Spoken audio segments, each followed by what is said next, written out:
বন্ধুরা, welcome to my channel মেঘলা আকাশ। আজ আমি রান্না করবো লাল শাক ভাজা। এই লাল শাকটা প্রথমে আমি ভালো করে ধুয়ে নেবো। ধুয়ে নিয়ে কুচি কুচি করে একদম ঝিরি করে কেটে নেবো। কেটে নিয়ে আরও 2-3 বার করে ধুয়ে রেখে দেবো। তো বন্ধুরা, লাল শাক আমি ধুয়ে রেখে দিয়েছি কেটে। তারপরে একটা পাটের মধ্যে সরষের তেল দিয়েছি বেশি করে। তারপরে এর মধ্যে আমি রসুন বাটা কিংবা রসুন ঘষা আমি দিয়ে দিয়েছি। এখানে আমি রসুন ঘষা দিয়ে দিয়েছি। রসুনটা আমি খুন্তিতে নাড়াচাড়া করে নিচ্ছি। রসুনটা দেখতে পাচ্ছেন বন্ধুরা, গোল্ডেন কালার হয়ে গিয়েছে। খুব সুন্দর একটা রসুন ভাজার গন্ধ আসছে। এর মধ্যে আমি দিয়ে দেবো এবারে পেঁয়াজ কুচি আর কাঁচা লঙ্কা কুচি। 3টে কাঁচা লঙ্কা দিয়ে দিয়েছি। দিয়ে আমি ভালো করে নাড়াচাড়া করে এটা হালকা করে ভেজে নেবো। আপনারা চাইলে এখানে শুকনো লঙ্কা ইউজ করতে পারেন, তবে আমি এখানে শুকনো লঙ্কা ইউজ করছি না। আমি এখানে কাঁচা লঙ্কা ইউজ করছি। পেঁয়াজটা আমি হালকা করে ভেজে নেব। ভেজে নিয়ে এর মধ্যে আমি দিয়ে দেবো আগে থেকে কেটে রাখা লাল শাক কুচি।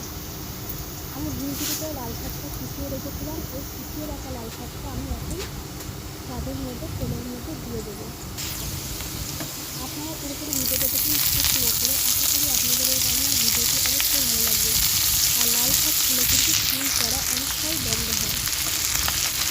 আরও লাল শাকের নানা রকম গুণাগুণ আছে।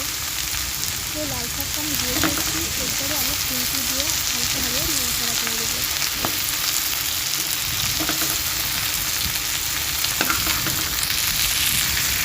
এর মধ্যে আমি এবারে দিয়ে দেবো পরিমাণ মতো লবণ।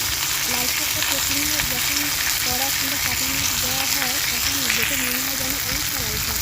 তখন কিন্তু ভুল করে বেশি করে লবণ দিয়ে দেবেন না। তার কারণ লাল শাক ভেজে গেলে মানে জলটা শুকিয়ে গেলে তখন অল্প হয়ে যায়। তখন কিন্তু বেশি করে যদি হালকা হালকা লবণ বেশি হয়ে যায় তাহলে কিন্তু লাল শাক খেতে ভালো হয়। তার জন্য যদি বেশি লাল শাক মনে হয় দেখে তাহলে কিন্তু অল্প করে লবণ দেবেন। কারণ লাল শাক ভাজা অল্প হয়ে যায়। বন্ধুরা, আমি অল্প করে লবণ দিয়ে দিয়েছি। তারপরে অল্প করে হলুদ দিয়ে দিয়েছি। দিয়ে আমি খুন্তিতে নাড়াচাড়া করে নিচ্ছি।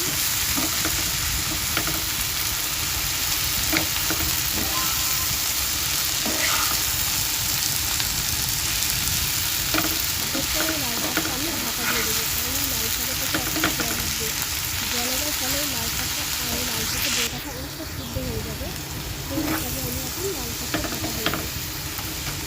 দেখতে পাচ্ছেন বন্ধুরা, তখন কতটা লাল শাক ঢাকা ছিল আর এখন ভেজে গিয়ে একদম অল্প লাল শাক হয়ে গিয়েছে। এই কারণে বলছিলাম প্রথমেই বেশি করে লবণ দিয়ে দেবেন না, প্রথমে অল্প লবণ দেবেন। তার কারণ লাল শাক কিংবা যে কোনো শাক ভেজে গিয়ে অল্প হয়ে যায়।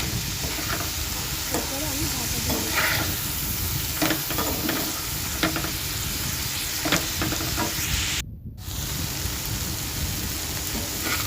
বন্ধুরা, আমি লাল শাকে ঢাকা দিয়েছিলাম, ঢাকনাটা খুলে নিয়েছি।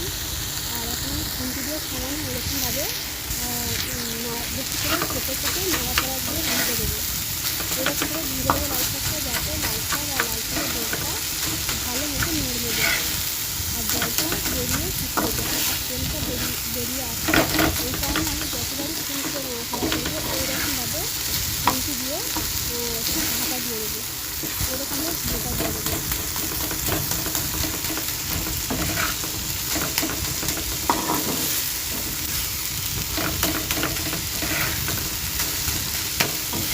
আমি আরেকটা লাল শাকটা ঢাকা দিয়ে দেবো, যাতে যে জলটা আছে সেই জলটাও আপনার শুকিয়ে যায়। সেই হিসেবে এখন আমি ঢাকা দিয়ে দেবো।